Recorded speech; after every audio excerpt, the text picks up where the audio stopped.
Hello, everyone, and welcome to a live edition of the ACB Advocacy Update. I am one of your hosts, Clark Rockfall, the Director of Advocacy and Governmental Affairs for the American Council of the Blind. And I'm joined by my co-hosts.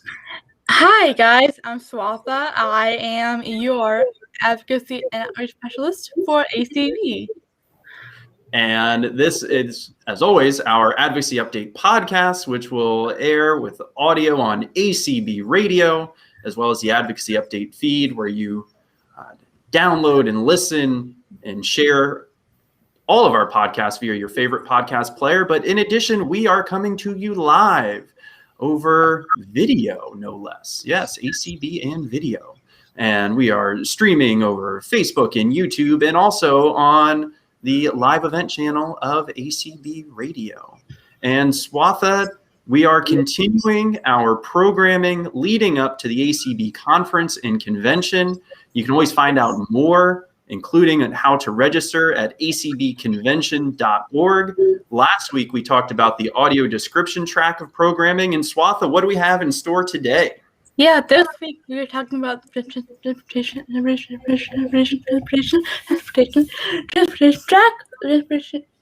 track.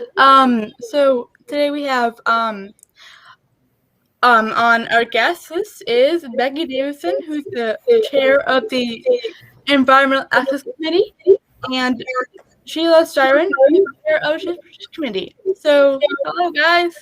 How's it going? Hey there. That's right. So happy to be here. Our stalwarts for transportation and environmental access advocacy. Becky and Sheila, you've both done so much to plan the convention track for transportation at this year's conference and convention. But before we jump into that, I don't think we can talk about this year's convention without talking about the work that you all did along with Ron Brooks and Chris Bell and others for last year's conference and convention, the first virtual conference and convention. But there was another first, and that was the transportation track of programming to mobility and beyond. Sheila, what can you share with us about last year that has influenced the planning for this year's convention? Well, I will tell you, Clark, it's so great to be here. And last year was such an incredibly full program. We covered all aspects of transportation, from regular transportation to air travel to upcoming changes. We had guests from all walks of the transportation, including autonomous vehicles. And we had such a good showing last year with such a wide variety of guests that the thing that's on my mind right now is hopefully we can make it. How can we make it as good this year? So hopefully we've got a great lineup for you this year as well. And we really encourage people to stay in touch with us and reach out and let us know what it is you want to hear about, because we've talked about rural, we talk about urban ideas, anything that people face. And we do have people covering just such a broad range of walks of life in ACB. And Becky, since last year's convention, the Transportation and Environmental Access Committees have continued to do community events to kind of keep those good times rolling. What can you share with us about the community events that EAC and Transportation have done since last year's convention? Well, that's right, Clark, and I'm glad to be with you all too. We decided to carry the To Mobility and Beyond theme through the community calls.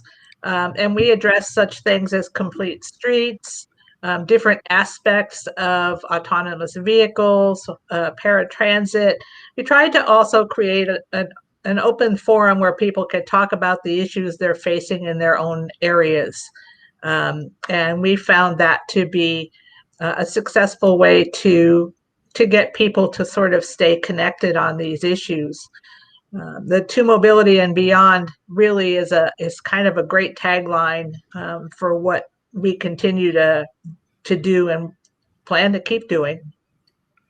Yeah, is that trademarked, by the way? So I don't think so. We've got to get on that, right? Yeah, I think Ron take off on a couple of other things. Yeah, I don't remember who came up with that. I think it was Ron, but I'm not positive. Okay, there you go. All right, Swatha, shall we jump into this year's convention programming? Yes, let's go. So this year you guys have lots of events going on, lots of speakers and stuff and other things. So yeah, tell us more about that. Tell us more about what to expect this year. Well, the To Mobility and Beyond kind of forum aspect seemed to be pretty successful, and it gave us an opportunity to do a lot of different presentations. So we have 5 sessions scheduled for this year: Sunday, July 18th in the afternoon through Tuesday afternoon, July 20th. And our focus is primarily on pedestrian issues.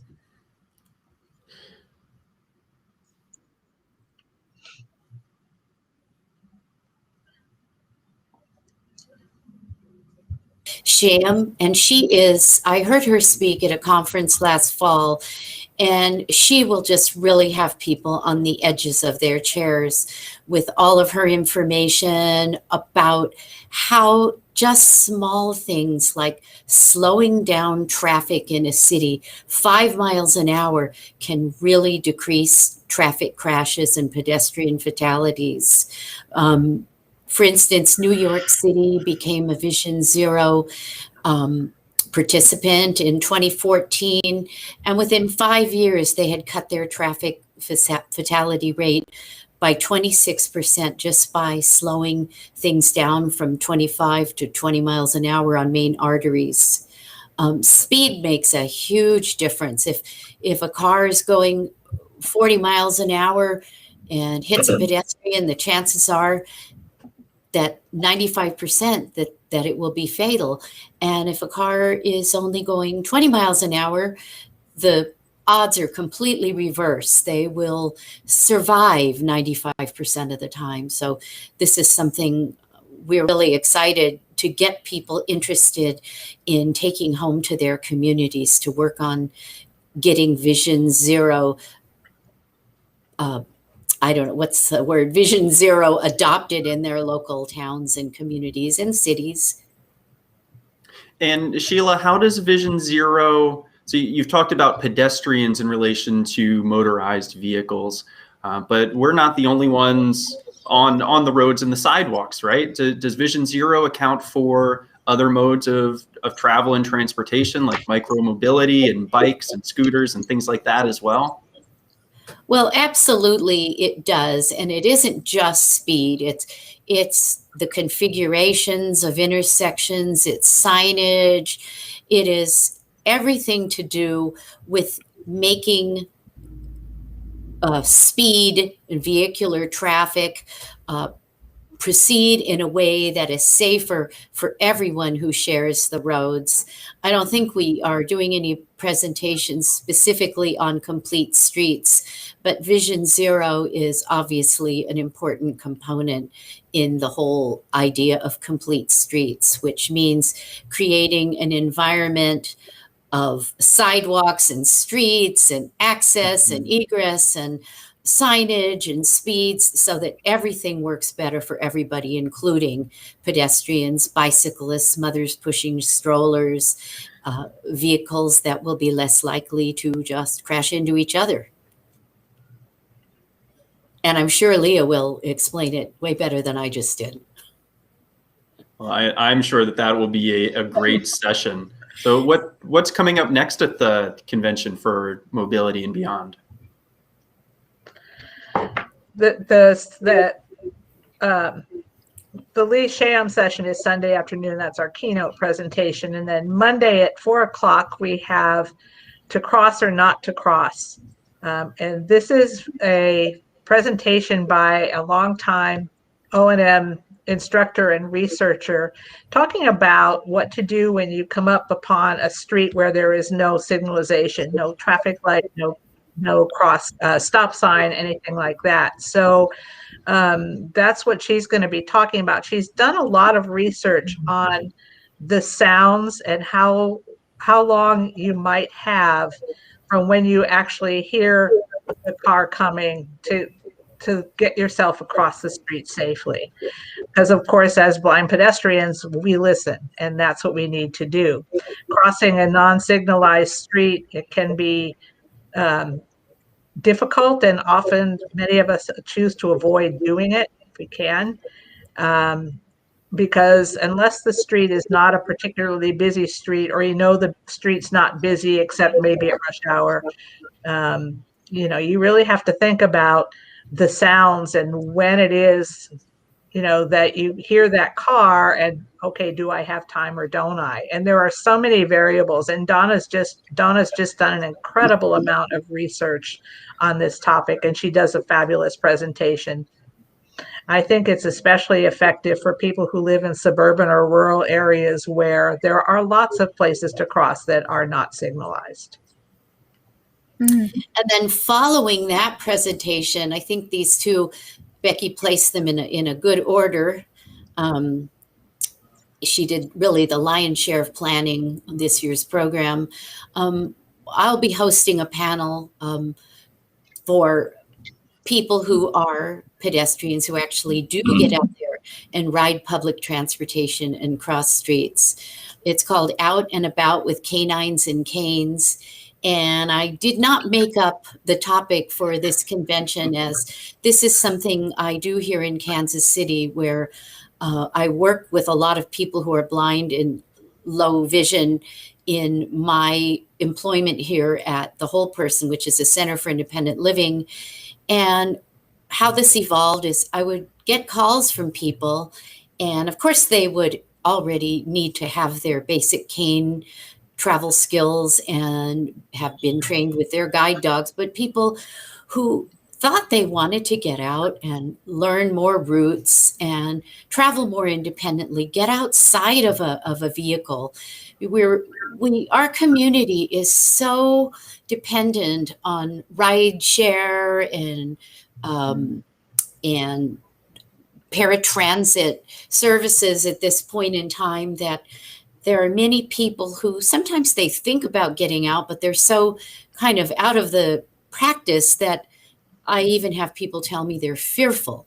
So I've designed this panel and talked about it with our committees, and we thought it would be a really good idea to invite some regular ACB people, some of them older, some of them younger, some who travel with guide dogs, some with canes, some with some vision, some with no vision, and have them share their travel experiences, inspirational stories, funny stories, basically to show people, to inspire people to get out and get moving, as Tony Stevens' new program, for which I'm on the committee and very excited about this new ACB initiative.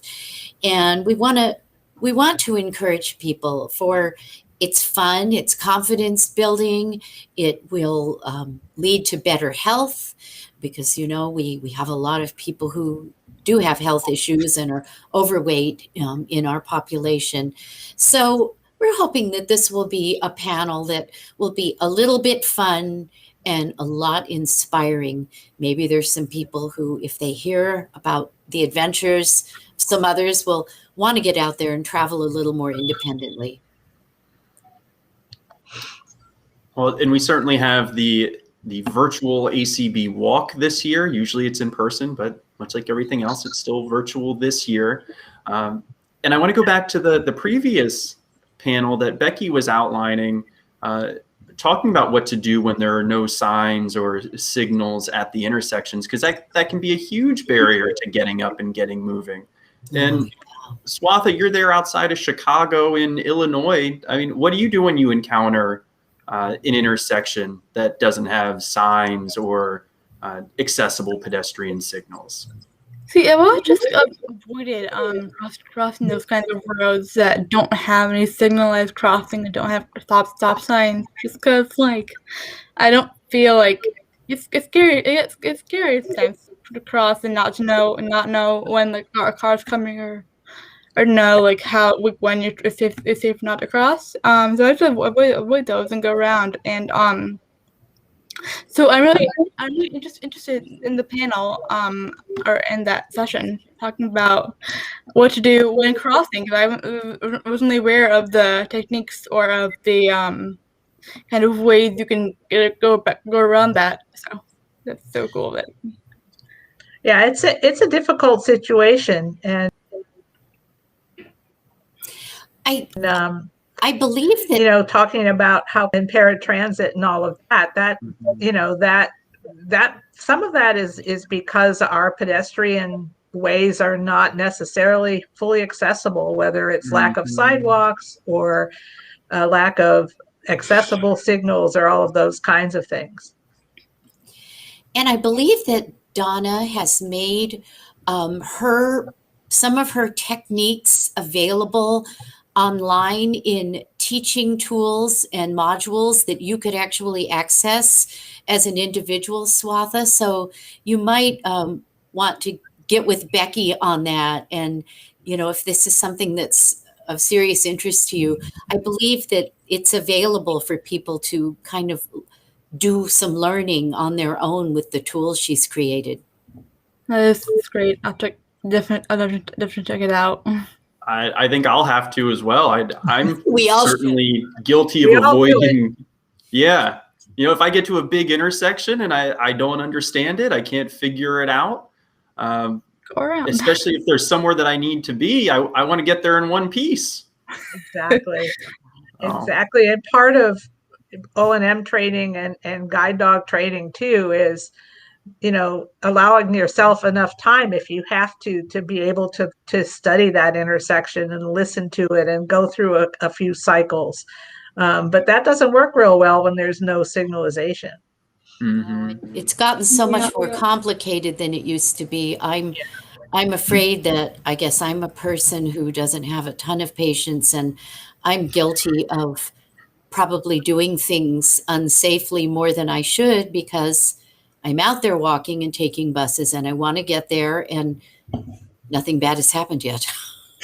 And I mean, and I do know that I cannot, probably cannot really tell you exactly how these intersections work, some of them that I have used, and more power to you if you can stand there long enough to figure them out, because I think they're actually unfathomable. So I end up crossing when it sounds like I can cross and when my guide dog says I can cross, and I would never do it without a guide dog. Just the personal preferences, but that's me. And before we jump topics, Becky, you talked about the time it takes to analyze an intersection. Even if there are signals, there could be technologies that are being deployed that result in cane users, guide dog users, people who have vision loss losing out on valuable seconds when trying to cross intersections. Yeah, the most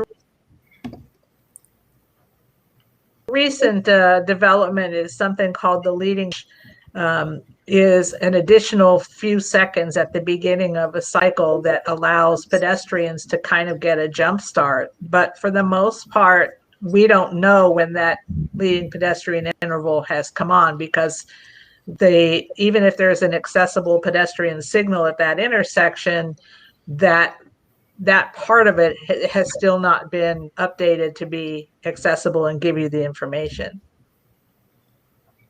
And that's certainly something that ACB and your two committees have been leading advocacy voices on, including the comments that ACB just filed with the Federal Highway Administration that Chris Bell and your committees took the lead on drafting. So thank you all so much for your expertise and your advocacy on that issue to provide ACB's comments to the Manual on Uniform Traffic Control Devices, or MUTCD. I almost got it out. You said that right. Yeah. And Sheila, I know you personally provided individual comments as well, and that your committees worked with America Walks to inform the information that they were sharing with their broad membership.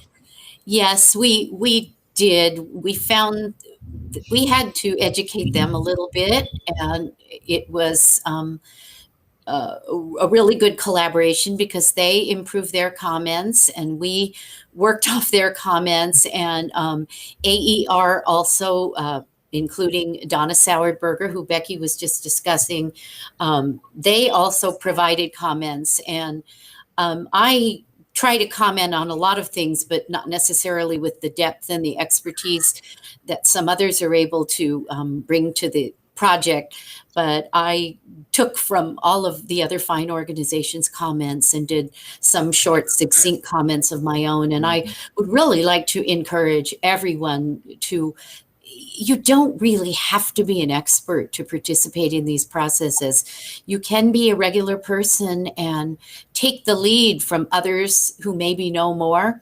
And just, even if you just do a few sentences, you've done a really good thing. You've made a contribution. You've advanced the advocacy process, and it's a great thing. And we do have a lot of work to be done on all of these things, because as we're talking about analyzing all these intersections, it also comes to mind that I've been out walking with sighted pedestrians who look at intersections and they don't even quite know what they're supposed to do sometimes.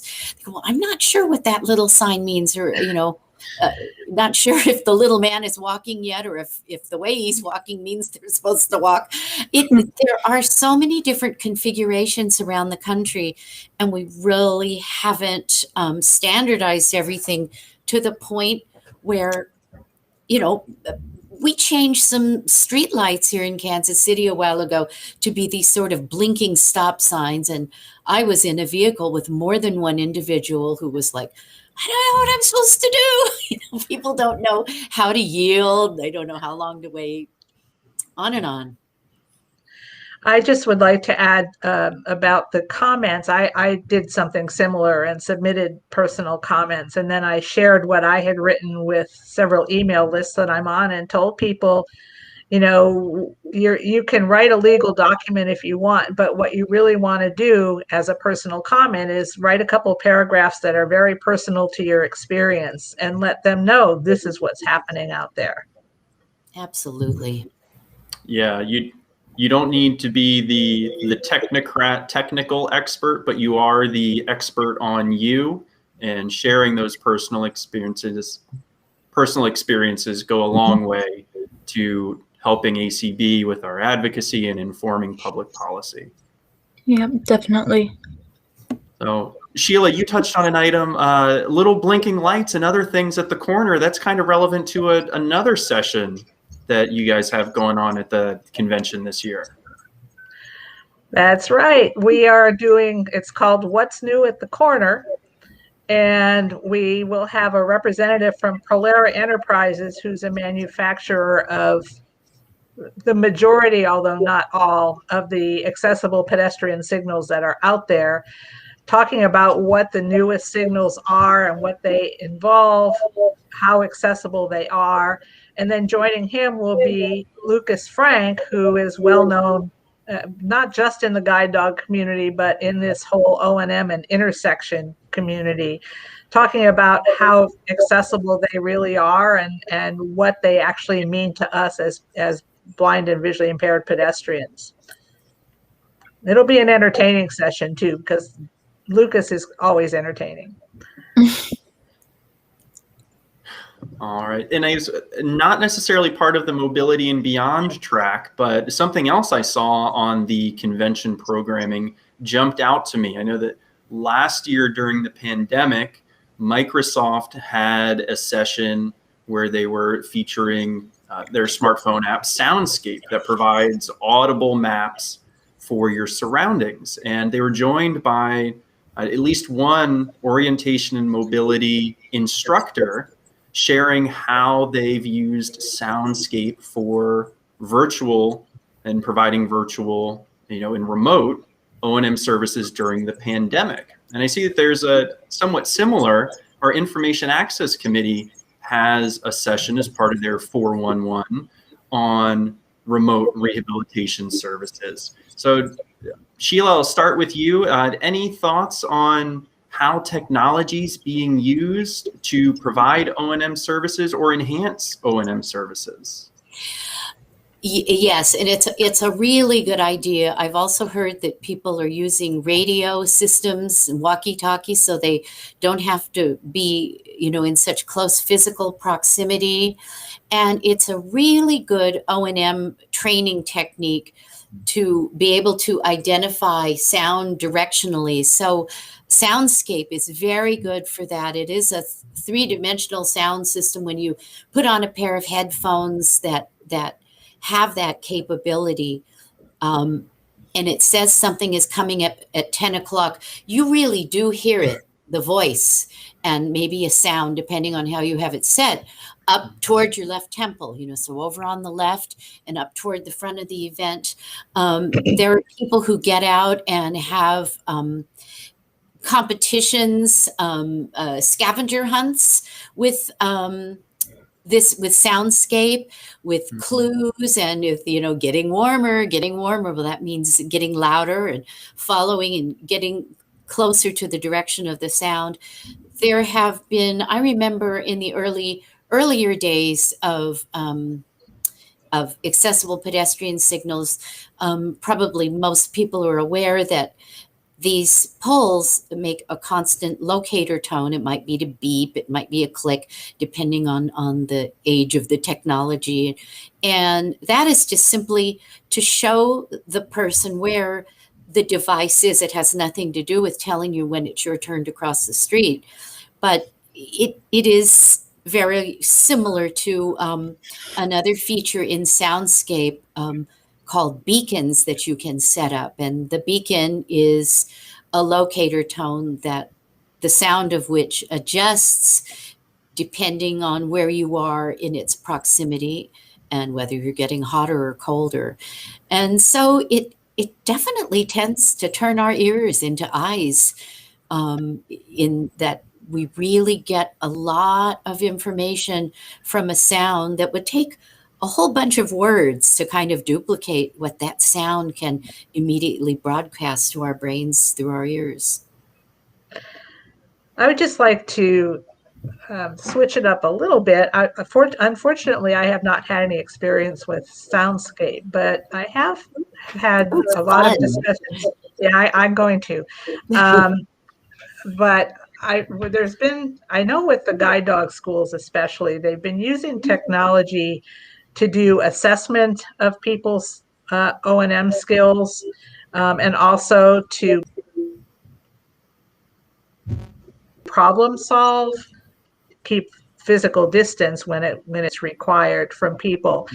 But the technology, I remember before I retired, they were using Google Earth, and somebody would call and say, I have a problem with this intersection, and the instructor could get on the computer and find the intersection and say, well, yeah, here's what's there, and here's how it's working. So the capability of taking video of doing that kind of an assessment with someone is really helpful in determining what to do next. So what I'm hearing is it sounds like that technology can be a great tool to enhance the O&M training, the orientation and mobility. Absolutely. Do you see technology replacing the cane or the guide dog anytime soon? I don't think so. I think there certainly is potential for that, and who can say even years from now what the answer to that question will be, because things develop so fast. But I don't see that happening, and I don't see it replacing the live O&M instructor or guide dog instructor either. but it certainly enhances what we can do. Absolutely. I'm completely with Becky on that. I can't imagine the guide dog or the cane going away anytime soon because they are so dependable in so many ways. And not necessarily that I want to discuss it in detail, but haptics are also a very valuable tool in the toolbox of tools that can assist us with getting and processing information in terms of proximity to devices and locations when we're traveling. Yeah, and speaking of canes and guide dogs, Swatha, any other questions related to mobility and transportation panels or events at this year's convention? Oh yeah. So I'm not a guide dog user and neither is Clark, but tell us more about the guide dog panel, the guide dog events, the events related to the guide dogs this year. I have not seen the GDUI Guide Dog Users Inc. schedule, but the guide dog issues have been on our radar, both because Sheila and I are both involved with advocacy around guide dogs, but also because there has been some development in. So those discussions have certainly been happening pretty much across the board. Both within GDUI and their advocacy committee, on which I still serve, and transportation and environmental access. Right. I just had my first flight with my guide dog since the new regulations have been put into place requiring guide dog handlers to fill out forms before flying with their dogs. And I will say that as inaccessible and time consuming and out as demoralizing as it felt to have to do this after so many years of flying with a guide dog and not having to jump through these hoops. Once I got to the airport with my dog, I have to say it was exactly like before. I was nervous and strange being close to people, and with all of the pandemic concerns and having spent a year and a half keeping my distance, and then all of a sudden being on a plane sitting shoulder to shoulder with somebody, you know, that was distressing and uncomfortable. But I have to say that there was nothing different about flying with my guide dog. He was a perfect angel, followed people through the airport. Everybody was very, very accepting of the guide dog, very helpful. Nobody asked me for any papers. Nobody said, hey, what about those travel forms you had to fill out?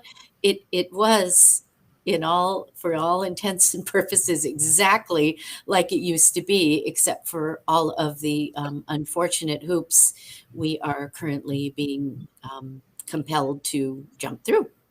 Yeah, I had a text from another friend yesterday saying, yeah, I just flew Southwest and nobody said a word about a form. And I had another friend who flew last week, and the same thing. Nobody asked, nobody said anything. So I don't know what to think at this point. Has it been a pretty mixed bag on the reports that GDUI is receiving from members or others in the community on whether the form's required or how accessible the form is to complete?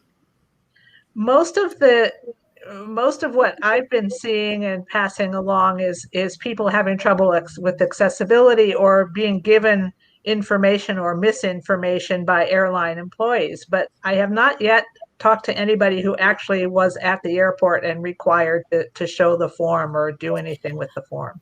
I actually was on a call with somebody last week who's a guide dog user who went to the airport having not filled out a form, and they didn't have one or they let him fly without a form. I couldn't believe it. I just thought, wow, I wish I had the nerve to pull something like that, to just Yeah. to have an experiment and fly around the world and just see how often I could get away What I can with get away flying with. without a Yeah. form. I couldn't believe it. My jaw was just hanging open because I thought I have been so terrified by this whole process personally. You know, I'm the kind of kid who, oh my God, I can't go to school without my homework. Right. And to hear that he actually had the noive to show up at the airport and not, and not fill out a form, and they let him fly. And then he had somebody else fill it out for him on another segment of his flight. So I thought that was sort of fascinating, interesting, amusing. I would never risk it personally. Yeah, and of course, this is the service animal form that was part of the Department of Transportation's final rule on flying by air with a service animal that went into effect in January of 2021. Folks can listen to the podcast from the GDUI advocacy community event, as well as review the panel that Sheila hosted with, was it 4 different airlines from across the U.S., 4. Sheila? Yeah. Talking about implementing this new rule. And if folks are encountering accessibility barriers related to the airline service animal forms, please let us know by emailing advocacy@acb.org. The problem, I think, is that in addition to the form having some accessibility issues, nobody at any of the airlines seems to know exactly what they're supposed to do with it or how it's supposed to get submitted or any of those things. It's really pretty interesting. Well, there's no way to submit it online. So it seems that many of us, then we get people sending us links to, we have to fill out then special service request forms, at which point in some of the airlines, there appears to be a way to either upload a form that you have gotten through another link that you have had to beg for because you couldn't fill it out online. And then you can either attach that form to this special service request. This is how it was at American when I just flew, and somebody else I just spoke to, another airline, had the same experience. Or it would send you to a link to fill out the form. I had downloaded it and filled it out and was able to do it that way. And then nobody really told me what they were going to do with it, but they did send me another email saying, this is your special service animal number. And nobody told me what I was going to have to do with that number, or if I was going to have to produce it. And I was very nervous. So one day, the week before I flew, I called American Airlines, and I was here at work, and I was on hold, and I just turned the volume of the phone down and left it. And I was on hold for an hour and a half even through a stretch class that I taught over Zoom here at my job. And it was time to go home, and I just finally had to hang up. And I just thought, you know what? I'm just going to assume that this is in my record and I'll deal with it.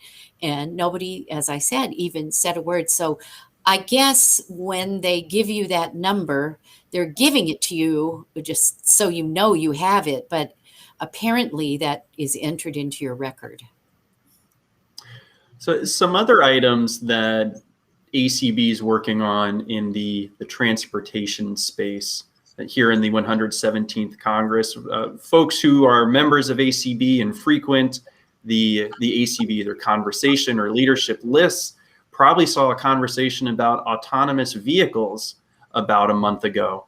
And Becky and Sheila, I'll start with Becky, but I was a little bit surprised at how much traffic that the topic of autonomous vehicles received, because this is an area that ACB has been actively working on for 7-8 years, but we know that we want more access to transportation, and yet a new technology like autonomous vehicles, it seems like there's still some questions on how this is going to be implemented, especially on a national framework where accessibility is included from the ground up. Yeah, there was a lot of traffic on that, and I was kind of surprised and a little bit amused by the discussion of would you actually use it or not? And the number of people who said, hey, it might be a great idea, but I would never do that. I would never, I would be afraid to be alone and trust that vehicle. And that kind of surprised me. And then, of course, there was also some discussion about driver's licenses, and are people going to have a driver's license to operate an autonomous vehicle, and what's the advocacy point on that, which I think we know a state ID or whatever photo ID you have might be the answer, but you don't have to be able to drive. That's the point of the autonomous vehicle. So there was that discussion. Yeah, it was really surprising how much energy that topic created on the list. Yeah, I think part of that's probably because there's, some not fully autonomous, some middle ground assisted driving technologies available today that get advertised as self-driving or autonomous. And that kind of muddies the water, right? Where, a car might crash because someone's in the back seat watching a movie with their hands off the wheels, but they had the car in self-driving mode. Right. So Right. Well, nobody ever talks about it, but we've had cruise control for how long? 20, 30 years of cruise control. That's sort of like. And there are drivers who won't use it. There are sighted drivers who refuse to use cruise control. So, yeah. Well, my hope would be that these fabulous autonomous vehicles could take me safely through those intersections I don't know how to figure out. Yeah, there is that. Yeah. And another piece of legislation, actually one of our legislative imperatives this year, the Disability Access to Transportation Act, reintroduced in the House, and something that we're hoping is included either in the infrastructure package or the surface transportation reauthorization. But along with autonomous vehicles, that would be something that could really enhance transportation services in areas that are underserved, right? So not only the pilot program allowing folks to make one interim stop on their route, but the additional funding for the Section 5310 grants that serve low income and rural, tribal minority communities. Again, and also accessible pedestrian signals and pedestrian safety issues that are tacked onto that as well. Exactly. So we can not avoid, but successfully navigate these unmarked, unlabeled intersections.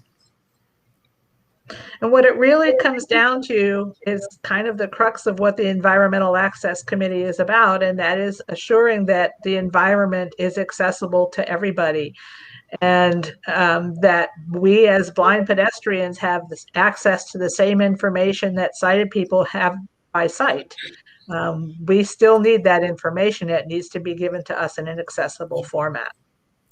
That is my favorite thing to say when I'm advocating for accessible pedestrian signals.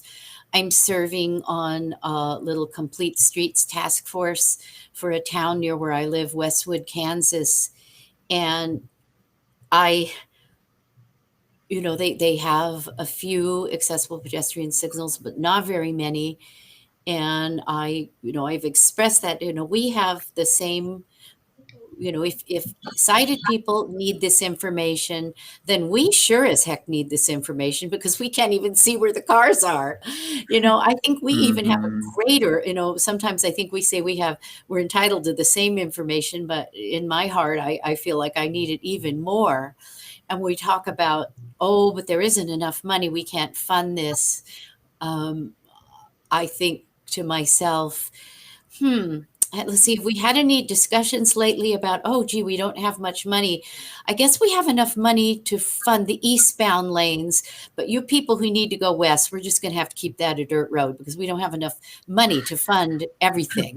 I mean, I think that we really need to raise the public awareness to a point where they can understand how important all of these issues are to us. And if we could get that Transportation Act sponsored and moving this year, that would be really a great help. Well, in addition to attending the ACB convention, of course, registering at acbconvention.org and attending the transportation track, Becky, what else can people do to get involved on transportation environmental access related advocacy issues, or to learn more about the work of your committee? Well, in order for people to get involved, I think you need to realize that the issues that we talk about, the accessible pedestrian signals and sidewalks and all of those kinds of things, are very much done at the local level. So it takes a lot of grassroots work, and for people to get involved in their own communities is where you start. And as far as our committee is concerned, one of the things that we hope to do is through these programs and all of that is to give people tools to work with to start that process in their own communities, and to be educated about what is and isn't on the books as far as what's required, or what should be required. So that's kind of our focus, is getting people to understand and work at these things, and offering whatever support we can through our affiliates and through our national committee. The other thing that the Environmental Access Committee has been working on and wanting to get done for a good 2 or 3 years now is to create some kind of a video that actually reaches out to drivers and about what pedestrians need, and the importance of why we need accessible pedestrian signals, but why these laws are important. So it's just a short, sort of almost a PSA type thing, video, a YouTube video perhaps, geared to drivers about things like distracted driving and how it impacts pedestrians in general, but blind pedestrians in particular. And Sheila, how about the work of the Transportation Committee? Where can folks go to learn more about the work that you all are doing, and any recommendations on how folks can get involved in transportation-related advocacy? Well, my answer would be very much in line with what Becky just said. Most transportation, there is some money that comes down federally for transportation, but a lot of decisions are made locally, and people need to get out and learn what the transportation is, and use the transportation, and see where they don't have sidewalks. So I am a huge proponent of people getting involved in their communities, and maybe partnering with other individuals to figure out what the needs are beyond the transportation that maybe they only use.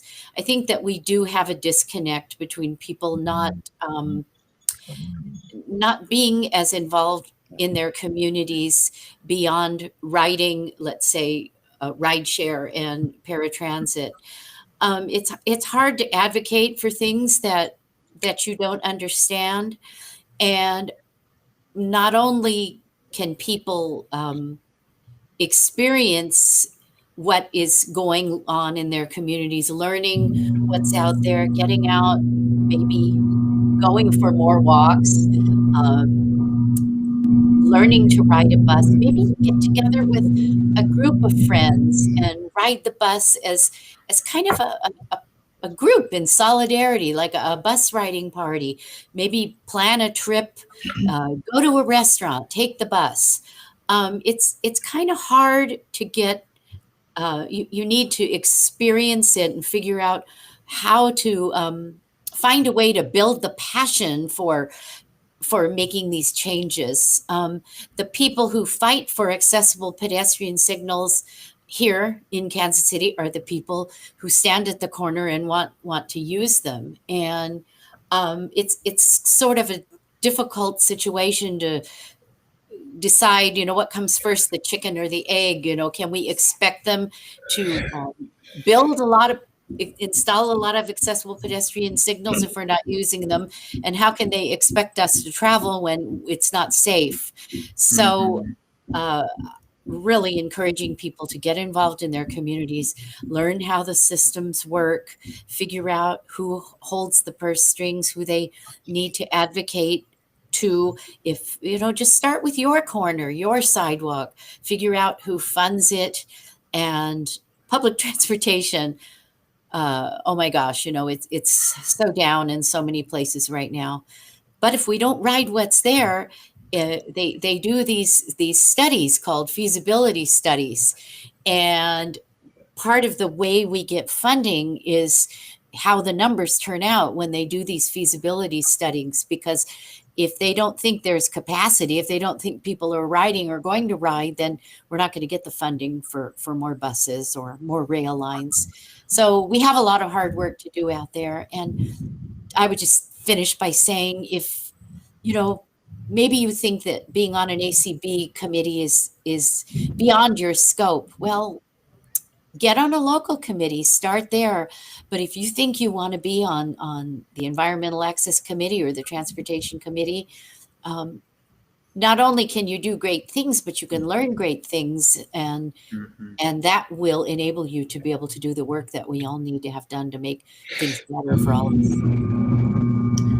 And you can always learn more about the Transportation Committee as well as the Environmental Access Committee by visiting acb.org/committees.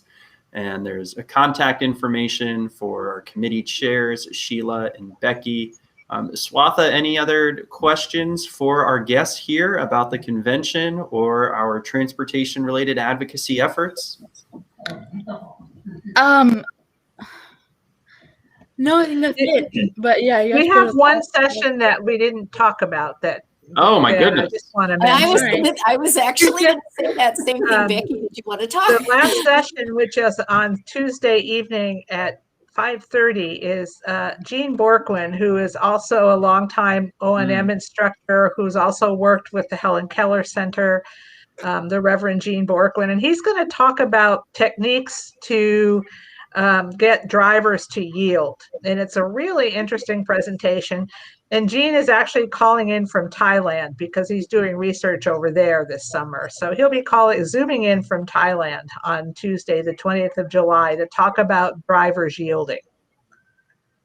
And I know that's a game that I play almost every morning, whether it's on the dog walks or heading out of the house. It's even at a marked intersection or a crosswalk. Are they going to stop today? Let's find out. Exactly. Do you stick out your cane, Clark? What do you? Oh, very far. I have an extra long cane just because I'm waiting for cars to run over the tip and have it get shorter week by week. Yeah.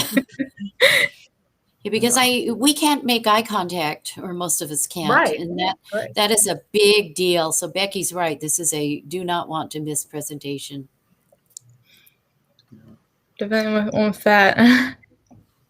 Well, great. Well, Sheila and Becky, thank you so much for joining us here today. I want to end on a high note. So I'm glad, Becky, that you added in Reverend Jean Borgman's presentation. And of course, that I can't think of the ongoing accessible pedestrian signal work in New York without thinking of Jean and the PASS Coalition and ACB of New York and the Greater New York chapter and all their advocacy efforts, as well as the Metro Chicago chapter and their advocacy efforts on accessible pedestrian signals as well.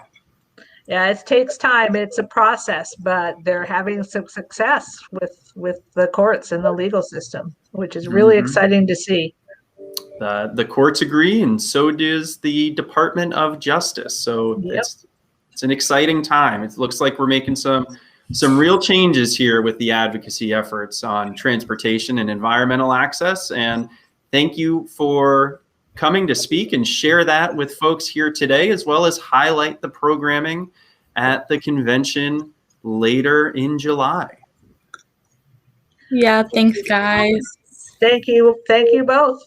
Happy to be here with All right, folks. And if you would like to check out the transportation track or the other programming at the ACB Conference and Convention, again, you can visit acbconvention.org. Be sure to register. That way you can be an active participant in these sessions. Otherwise, you can always listen to the conference and convention on ACB Radio. Next week, we'll be back with another live podcast on the diversity, equity, and inclusion track of programming with some other ACB committee chairs and affiliate presidents. But until then, Swatha, what do we always say? Keep advocating.